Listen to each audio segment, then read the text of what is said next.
Maths class 9th exercise 10.2 chapter circle. First question में हमसे पूछा जा रहा है recall that two circles are congruent if they have same radii. ये बोल रहे हैं कि आपको प्रीवियस क्लासेस तक ये पढ़ाया गया है कि अगर दो सर्कल के रेडियस इक्वल होंगे तो वो दोनों कॉन्ग्रुएंट होंगे। बोलने का मतलब ये है कि अगर हमारे पास if we have given a circle of radius 5 centimetre and another circle is also 5 centimetre, तो ये जो सर्कल है इसका रेडियस 5 है, इसका रेडियस 5 है, तो ये दोनों आपस में कॉन्ग्रुएंट होंगे। कॉन्ग्रुएंट मतलब ये दोनों एक दूसरे को अच्छे से कवर कर पाएंगे। ठीक है, अब ये हमें आगे बोल रहे हैं prove that equal codes of congruent circle. अब आपने प्रूव करना है कि अगर दो कॉन्ग्रुएंट सर्कल हमारे पास हैं, ठीक है, if we have given two congruent circle, और उनमें अगर हम एक एक कोड लेंगे जो कि वो भी इक्वल लेंथ की होगी, तो हमें ये प्रूव करना होगा कि वो जो सेंटर पे एंगल बना रहे हैं वो भी इक्वल है। मतलब कि चलिए इस क्वेश्चन को भी प्रैक्टिकली शुरू करते हैं समझना।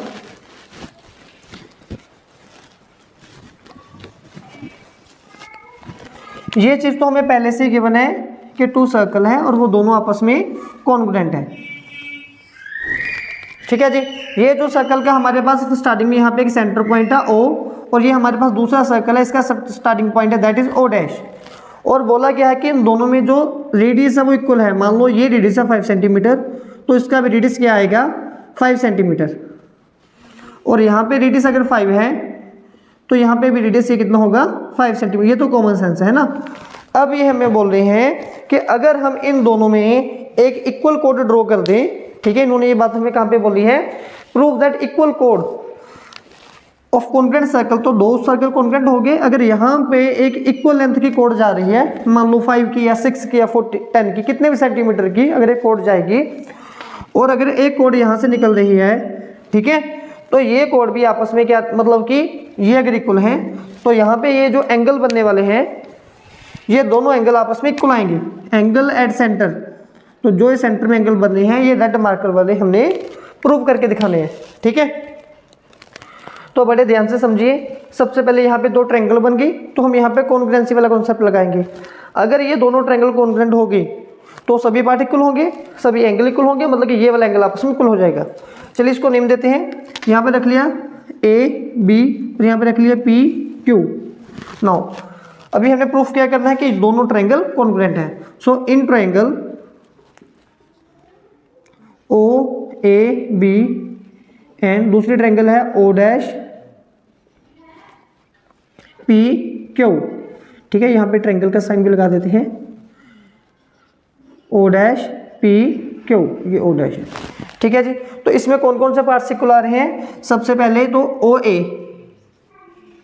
ये रेडियस है तो ये भी तो रेडियस है, ये इक्वल आएगा OP के, और दूसरे वाला OB, ये भी इक्वल आएगा O डैश Q के।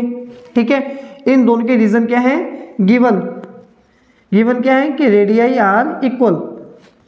जब रेडियस का प्लूरल वर्ड होता है वो रेडियाई होता है। ठीक है, चलिए ये दोनों बार से इक्वल आ गए। एंड आफ्टर दैट AB, ये जो ब्लू लाइन है ये लाइन इक्वल है हमारे जो गिवन है PQ की, ये भी है गिवन। तो किसी भी सर्कल की ट्रायंगल में अगर 3 लाइन्स इक्वल आ जाती हैं तो वो ट्रायंगल को हम क्या बोलते हैं, triangle OAB is congruent to triangle O dash PQ by which property side side side. और अगर एक बार दो ट्रायंगल कॉन्ग्रुएंट होगी मतलब सभी साइड इक्वल हैं, मतलब सभी एंगल इक्वल हैं, तो मतलब कि ये जो रेड एंगल 1 और एंगल 2 हमने प्रूव करना था, therefore angle 1 equals to angle 2 by CPCT।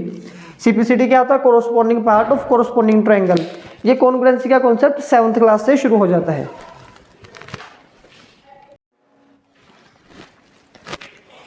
अब ये जो क्वेश्चन नंबर 2 है वो बिल्कुल क्वेश्चन नंबर 1 जैसा है, बस आपको यहाँ से एक लाइन को इंटरचेंज करना है और आंसर आपके सामने आ जाएगा। सेकंड क्वेश्चन में वो हमें बोल रहे हैं prove that if codes of congruent circle. अभी कॉन्ग्रुएंट सर्कल का मतलब यहाँ पे क्या है, अगर इन्होंने बोल दिया कॉन्ग्रुएंट सर्कल, इसका मतलब we have given 2 circle with equal radii. ठीक है, तो प्रूफ अभी हम यहाँ से पहले शुरू कर देते हैं। यहीं से अंदाज़ा लगा के हम पहले 2 सर्कल ड्रॉ कर देते हैं, सर्कल 1 एंड सर्कल 2।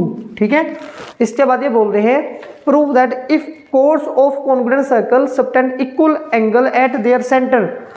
मतलब कि यहाँ पे इसका कोई ना कोई सेंटर होगा O, यहाँ पे इसका कोई ना कोई सेंटर होगा O डैश। तो यहाँ से हमने एक कोड ड्रॉ कर दी, ये रही कोड, इसका नेम है AB और इसका नेम है हमारे पास PQ। तो ये रेडियस सेंटर पे जितने डिग्री का एक एंगल बना रही है और यहाँ पे भी सेंटर पे कोई ना कोई एक एंगल बन रहा होगा, ये है एंगल 2 और ये है एंगल 1। अगर ये एंगल इक्वल है, ठीक है, तो हमें प्रूफ करना है कि ये जो AB लाइन है और PQ लाइन है ये भी आपस में इक्वल होनी चाहिए, ठीक है। मैं इसको रेड मार्कर के साथ ड्रॉ कर देता हूँ इन लाइंस को कि हमें क्या प्रूफ करना है कि ये जो AB है और जो PQ है ये हमें आपस में इक्वल प्रूफ करने हैं। और इन्होंने बोला था कि सर्कल कॉन्ग्रुएंट है, तो रेडियस दोनों के सेम होंगे। अगर इसका रेडियस है सपोज करो 5 सेंटीमीटर, तो ये भी तो 5 होगा। अगर ये, तो ये भी 5 होगा क्योंकि कॉन्ग्रुएंट है, ठीक है। तो रेडियस सबके इक्वल है और हमने प्रूफ करने इस बार कि AB = PQ आनी चाहिए। तो अभी हमने क्या प्रूफ करके दिखाना है यहाँ पे, टू प्रूव कि AB लाइन वो इक्वल होनी चाहिए PQ की। अभी उसके लिए शुरुआत करते हैं। प्रीवियस क्वेश्चन जैसे इसका भी प्रूफ है कि पहले हम इन दोनों ट्रायंगल को कॉन्ग्रुएंट कर देंगे। तो मैं यहाँ पे लिखूंगा in triangle AOB and triangle, या जो ट्रायंगल प्रीवियस क्वेश्चन में लिया वैसे ही उसी ऑर्डर में ले लेते हैं हम। पहले इन ट्रायंगल OAB फिर O'PQ। तो पहले कौन सा पार्ट इक्वल है, OA, ये वाला रेडियस इसको रखो, ये वाले रेडियस के O'P के इक्वल, फिर OB इसको हम रखेंगे O'Q के इक्वल। रीजन क्या है, गिवन है हमें कि सर्कल क्या है, कॉन्ग्रुएंट है ना। और उसके बाद जो एंगल 1 है हमारे पास वो किसके इक्वल है, एंगल 2 के, ये भी हमें गिवन है।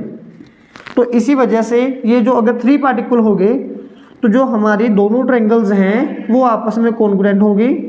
ये कॉन्ग्रुएंट का साइन होता है हमारे पास, कॉन्ग्रुएंट का साइन होता है इक्वल्स टू के ऊपर इनवर्स एस लेट रही है, सो रही है, ठीक है। और इसका रीजन क्या होगा, साइड एंगल साइड प्रॉपर्टी। तो इसी लिहाज से इसकी सभी साइड्स इक्वल होंगी। सभी साइड मतलब कि ये सेकंड थर्ड के बराबर होगी।